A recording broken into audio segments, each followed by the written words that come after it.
আজ আপনাদের সাথে আমি একটা বেগুনের রেসিপি শেয়ার করব, যেটা খেতে অসাধারণ। খুব সুন্দর একটা রেসিপি। আমরা বাঙালিরা ডাল ভাতের সাথে একটু বেগুন ভাজা কিংবা একটু বেগুনি বেশ পছন্দ করে থাকি, কিন্তু সেই একঘেয়ে বেগুন ভাজা আমাদের সবসময় ভালো লাগে না। সেই জন্য একটু অন্যরকম ভাবে আজ আমি বেগুনের একটা রেসিপি আপনাদের সাথে শেয়ার করব। তার জন্য দেখুন, একটা বড় সাইজের বেগুন নিয়ে নিয়েছি। এবার এটা একটু বড় বড় করে পিস পিস করে কেটে নেব। একটু মোটা মোটা করে কেটে নিতে হবে। এই বেগুনটা আমার পুরো লাগবে না, যতটুকু প্রয়োজন আমি ততটুকু নিয়ে নেব। এই বেগুন থেকে আমি 3টে পিস এখানে নিয়ে নেব। নমস্কার, আমি মাধবী। আপনারা এখন দেখছেন রান্না ভালোবাসি। রান্না ভালোবাসির আরও একটা নতুন রেসিপিতে সবাইকে স্বাগত জানাই। আজ আমার রেসিপিতে থাকছে অসাধারণ স্বাদের একটা বেগুনের রেসিপি। এই যে বেগুনটা এখন আমি গোল গোল চাকা চাকা করে কেটে নেব।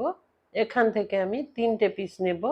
আর এটা একটু মোটা করে কেটে নিতে হবে, খুব পাতলা করে কাটবেন না, একটু মোটা করে কেটে নেব। নিয়ে বাকি বেগুনটা আমি রেখে দেব। আমি এই 3টে পিস বেগুন আজকে রান্না করব। এটা কেটে নেওয়ার পর এই দেখুন, বেগুনটা এইভাবে আবারও একবার কেটে নিতে হবে মাঝখান দিয়ে, কিন্তু একদম শেষ পর্যন্ত কাটবেন না, বেগুনটা একটু জোড়া থাকবে শেষের দিকটা। এই যে দেখুন, এই রকম ভাবে বেগুনটা কেটে নিতে হবে। এইভাবে প্রত্যেকটা বেগুন সুন্দর করে কেটে নিতে হবে। এইভাবে কেটে নেবেন। তারপর বেগুনটার পরের প্রসেসে আসছি। ততক্ষণে আপনারা যারা ভিডিওটা দেখতে শুরু করেছেন, প্লিজ একটা লাইক দিয়ে ভিডিওটা কন্টিনিউ করুন। দেখুন, এইভাবে বেগুনটা কাটলাম। ছুরিটা আমি শেষ পর্যন্ত নিয়ে যাইনি, একটু বাকি রেখে দিয়েছি। ঠিক একইভাবে 3টে পিস কেটে নিয়েছি। এখন বেগুনের ওপর থেকে নুন দিয়ে দেব। বেগুনটা দুদিক থেকে নুন আর আমি হলুদ মেখে নেব, কিন্তু ভেতরে কোনো রকম নুন বা হলুদ মাখবো না। ওই যে কেটেছি, ওই যে মাঝখানে নুন হলুদ আমি মাখবো না, কেবল এই দুই দিকে নুন হলুদ ভালো করে মিশিয়ে নিতে হবে। খুব সুন্দরভাবে নুন হলুদটা মিশিয়ে নেবেন। এখন আমি নুন দিয়ে দিচ্ছি। এখন নুনটা ভালো করে এই যে দেখুন হাত দিয়ে ভালো করে মিশিয়ে নেব। এরপরে দিলাম হলুদ। হলুদটাও খুব ভালোভাবে মিশিয়ে নিতে হবে। মিশিয়ে নিয়ে এই নুন আর হলুদ মেখে দেওয়ার পর বেগুনটা কিছুক্ষণের জন্য রেখে দেব। তারপর ওদিকে আমি এই বেগুনের জন্য একটা স্টাফিং তৈরি করে নেব, সেটা দেখতে থাকুন। নুন হলুদ মেখে নিয়েছি, মেখে বেগুনগুলো রেখে দিয়েছি। এখন আমি 2টো আলু সেদ্ধ করে ছাড়িয়ে এই যে মাঝখান থেকে কেটে রেখে দিয়েছি, বেগুনটা ছাড়িয়ে নিয়েছি।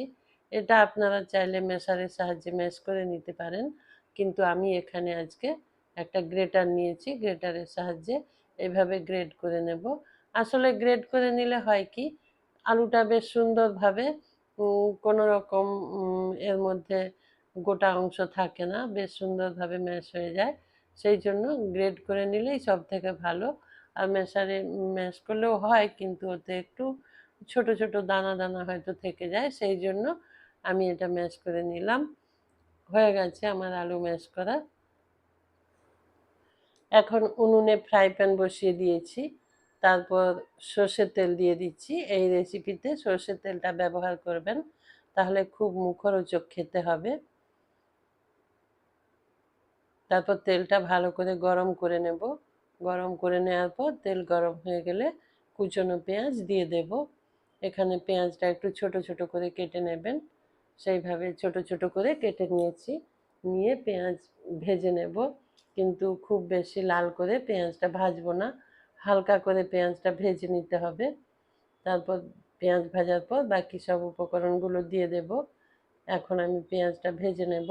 ততক্ষণে আপনারা চলুন, আপনারা যারা আমার ভিডিওটা নতুন ভিজিট করছেন তাদেরকে বলছি আমার চ্যানেলটা সাবস্ক্রাইব করে আমার পাশে থাকবেন। পেঁয়াজটা হালকা করে ভেজে নিয়েছি। এরপর দিয়ে দিলাম ছোট ছোট করে কেটে রাখা টমেটো আর কুচনো কাঁচা লঙ্কা। আবারও আমি প্রত্যেক দিন যেটা বলে থাকি আজও বলছি, এই কাঁচা লঙ্কাটা আপনারা টেস্ট বুঝে দিয়ে দেবেন। বাড়িয়ে বা কমিয়ে নেবেন। এই সব কিছু দেওয়ার পর আমি ওটা আবারও একটু ভালো করে কষিয়ে নিচ্ছি। এখানে খুব আমি বেশি তেল ব্যবহার করিনি, অল্প একটু তেল ব্যবহার করেছি। এইভাবে অল্প তেলে রান্নাটা করে নেবেন কেমন।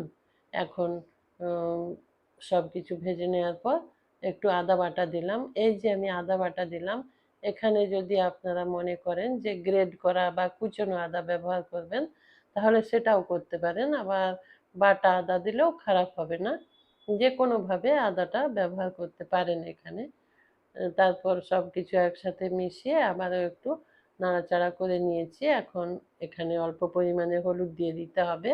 হলুদ দিয়ে আবারও সব কিছু মিশিয়ে দেব। একটু ভালো করে মিশিয়ে নিতে হবে। আর এই পর্যায়ে গ্যাসের ফ্লেম লোতে রেখে দেবেন, না হলে এই যে অল্প তেল দিয়েছি তো, আর জলও ব্যবহার করলাম না, সেই জন্য নিচে বসে যেতে পারে। সেই জন্য বলছি মিডিয়াম বা লো ফ্লেমে রেখে এটা রান্না করবেন, হাই ফ্লেমে দেবেন না। এই আলুর স্টাফিংটার কথা বলছি। এখন আলু দিয়ে দিয়েছি, দিয়ে এই যে দেখুন খুব ভালো করে মিশিয়ে নেব। খুব বেশ সুন্দর একটা মুখরোচক স্টাফিং বানিয়ে নেব। এটা বেশ ভালো করে আলু থেকে, আলুর মধ্যে যে জলটুকু থাকবে সেটা ভালো করে শুকিয়ে নিতে হবে। তারপর এই যে ধনে পাতা দিয়ে দিলাম। ধনে পাতা দিয়ে আবারও ভালো করে মিশিয়ে নেব। ভালো করে মিশিয়ে নিয়ে এটা যখন হয়ে যাবে, তারপরে এটা ভালো করে ঠান্ডা করে নিতে হবে। এটা অবশ্যই ঠান্ডা করে নিয়ে তারপর আমরা কাজটা করব। এর মাঝে আমি এর মধ্যে নুন দিয়েছি, নুন দিয়ে ভালো করে মিশিয়ে নিয়েছি। পরিমাণ মতো নুন দিয়ে দেবেন, নুনটা অবশ্যই একটু টেস্ট করে নেবেন। টেস্ট করে নিয়ে ঠিকঠাক পরিমাণে নুনটা দিয়ে দেবেন। তারপর এই যে এটা আমার হয়ে গেছে, এটা একটা প্লেটের মধ্যে তুলে নিলাম। এখন ঠান্ডা করে নেব। একটু প্লেটের মধ্যে ছড়িয়ে রেখে দিয়েছিলাম, আর তাতে তাড়াতাড়ি ঠান্ডা হয়ে যাবে। এদিকে আমি একটা বোলের মধ্যে কিছুটা পরিমাণে কর্নফ্লাওয়ার নিয়ে নেব। এখানে আমি 4 চামচের 3 চামচ কর্নফ্লাওয়ার নিয়ে নিচ্ছি।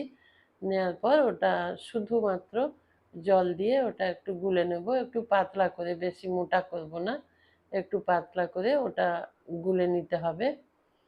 আর ঠান্ডা জল দিয়ে, নর্মাল জল দিয়েই ওটা গুলে নেব। তার মধ্যে কর্নফ্লাওয়ার মধ্যে অল্প একটু নুন দিয়ে দেবেন। নুন দিয়ে নুনটা ভালো করে মিশিয়ে নেওয়ার পর জলটা দেবেন। একটু নুন দিয়ে দিলে কি হয়, একটু স্বাদটা আরও ভালো হয়। কিন্তু এখানে নুন নাও দিতে পারেন, না ব্যবহার করলেও কোনো অসুবিধা হয় না, কারণ এটা খুব পাতলা একটা ব্যাটার হবে, খুবই পাতলা। সেই জন্য নুন যদি নাও দিয়ে থাকি কোনো অসুবিধা হয় না। তবুও আমি অল্প পরিমাণে নুন দিলাম। দেওয়ার পর সেটা দেখুন বেশ ভালো করে গুলে নিচ্ছি। ভালো করে গুলে নিতে হবে। আর মাঝে মাঝেই এটা গুলে নিতে হবে, কারণ কর্নফ্লাওয়ার গুলে রাখার পর কর্নফ্লাওয়ার নিচে অনেক সময় বসে যায়। সেই জন্য মাঝে মাঝেই এটা গুলে নেবেন ভালো করে। এদিকে দেখুন বেগুনটা এখন আমি কি করব, বেগুনের ওই যে মাঝখানটা কেটে নিয়েছিলাম, ওই মাঝখানটা এই আলুর স্টাফিংটা ভরে দেব। দেখুন আমি কিভাবে ভরে দেব। এই যে বেগুনটা, এর মাঝখানে আমি সেই জন্যই ভেতরে নুন বা হলুদ মাখলাম না। তার কারণ এই আলুর মধ্যে নুন আর হলুদ সব কিছু আছে, আর ভেতরে মাখার দরকার নেই। তাতে হয়তো নুনটা বেশি হয়ে যেতে পারে, সেই জন্য এইভাবে আলুটা ভেতরে ভরে দেবেন। ভরে ওপর থেকে বেগুনটা ধরে একটু চেপে দেবেন, এই যে এইভাবে একটু চেপে দেবেন। দিয়ে ধার দিয়ে যে আলুগুলো বেরিয়ে যাবে এইভাবে নিয়ে নেবেন। নিয়ে আবারও পারলে আবার একটু ভালো করে এই যে এইভাবে এইভাবে একটু ভরে দেবেন আলুটা। দেখুন যে আলুটা বেরিয়ে গিয়েছিল সেটা আমি আবারও ওর মধ্যে দিয়ে দিলাম। এই যে দেখতে এই রকম হবে বেগুনটা। হয়ে গেল একটা। এইভাবে প্রত্যেকটা বেগুন আমি এইভাবে আলুর পুর দিয়ে ভরে নেব। আবারও একটা দেখিয়ে দিচ্ছি, দেখুন এইভাবে আলুটা একটু চ্যাপ্টা আকারও দিয়ে দিতে পারেন, তাতে খুব ভালো, আরও ভালোভাবে এটা ভরা হবে। এই যে দেখুন এইভাবে ভরে দেবেন।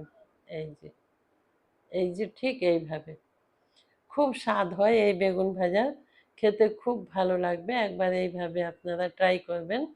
আর যদি ভালো লাগে অবশ্যই আমাকে কমেন্ট করে জানাবেন।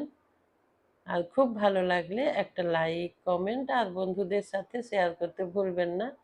এখানে ফ্রাই প্যানে তেল দিয়েছি, তেল দিয়ে তেলটাও ভালো করে গরম করে নেব।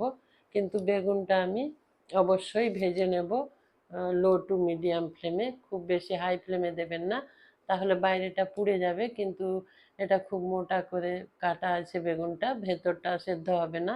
সেই জন্য খুব লো ফ্লেমে বা লো টু মিডিয়াম ফ্লেমে এটা ভেজে নেবেন। এই যে কর্নফ্লাওয়ারের মধ্যে এটা একটু ডুবিয়ে নিলাম। এরপর এটা এই ফ্রাই প্যানের মধ্যে দিয়ে দেব, এইভাবে দিয়ে দেব। এইভাবে প্রত্যেকটা একবারে এই তিনটে আমি দিয়ে দেব।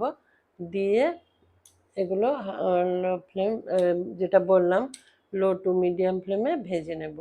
এই যে তিনটে দিয়ে দিলাম একেবারে। এখন ওটা একটু ঢেকে রান্না করব। ঢেকে গ্যাসটা একেবারে কমিয়ে দেব, একেবারে লোতে দিয়ে দেব। দিয়ে কিছুক্ষণ রান্না করে নেব। 2 থেকে 3 মিনিট আমি রান্না করে নিয়েছি। তারপর ঢাকা খুলে একটু উল্টে দেব। এইভাবে একটু সাবধানে উল্টে দেবেন। এই উল্টে দিলাম, প্রত্যেকটা এইভাবে উল্টে দেব। দিয়ে আবারও একবার ঢেকে দেব। আবারও ঢেকে 2 থেকে 3 মিনিট রান্না করব। খুব বেশিক্ষণ ঢেকে রেখে দেবেন না, তাতে হয়তো একদিকটা বেশি ভাজা হয়ে যাবে বা কালো হয়ে যাবে, পুড়ে যাবে। সেই জন্য ওই 2 থেকে 3 মিনিট ছাড়া ছাড়া ঢাকা খুলে এটা উল্টে পাল্টে ভালো করে ভেজে নিতে হবে। তারপর এটা ডাল ভাতের সাথে পরিবেশন করে আমার বন্ধুদের একবার ট্রাই করতে বলছি। দেখবেন কি অপূর্ব স্বাদ এই বেগুন ভাজার। বেগুন ভাজা তো আমরা হামেশাই খেয়ে থাকি, কিন্তু মুখের স্বাদ পাল্টানোর জন্য এইরকম মুখরোচকভাবে বেগুনটা আমরা মাঝে মাঝে ভেজে নিতে পারি। এই 1 পিস বেগুন আমি মাঝখান দিয়ে কেটে দুজনকেও পরিবেশন করতে পারি, আবার একজনকেও পরিবেশন করতে পারি। হয়ে গেছে আমার বেগুন ভাজা, আমি উল্টে পাল্টে ভেজে নিয়েছি। আপনারা যারা আমার সঙ্গে ছিলেন সবাইকে আমার অসংখ্য ধন্যবাদ। একটা প্লেটের মধ্যে এখন বেগুনটা তুলে নেব। তুলে নিয়ে হালকা ঠান্ডা করে নিয়ে ডাল ভাতের সাথে পরিবেশন করব। আর সবাইকে অসংখ্য ধন্যবাদ আমার সঙ্গে থাকার জন্য। সবাই ভালো থাকবেন, সবাই সুস্থ থাকবেন। আর আমার রেসিপি ভালো লাগলে অবশ্যই কমেন্ট করে আমাকে জানাবেন। নমস্কার, ভালো থাকবেন সবাই, সুস্থ থাকবেন।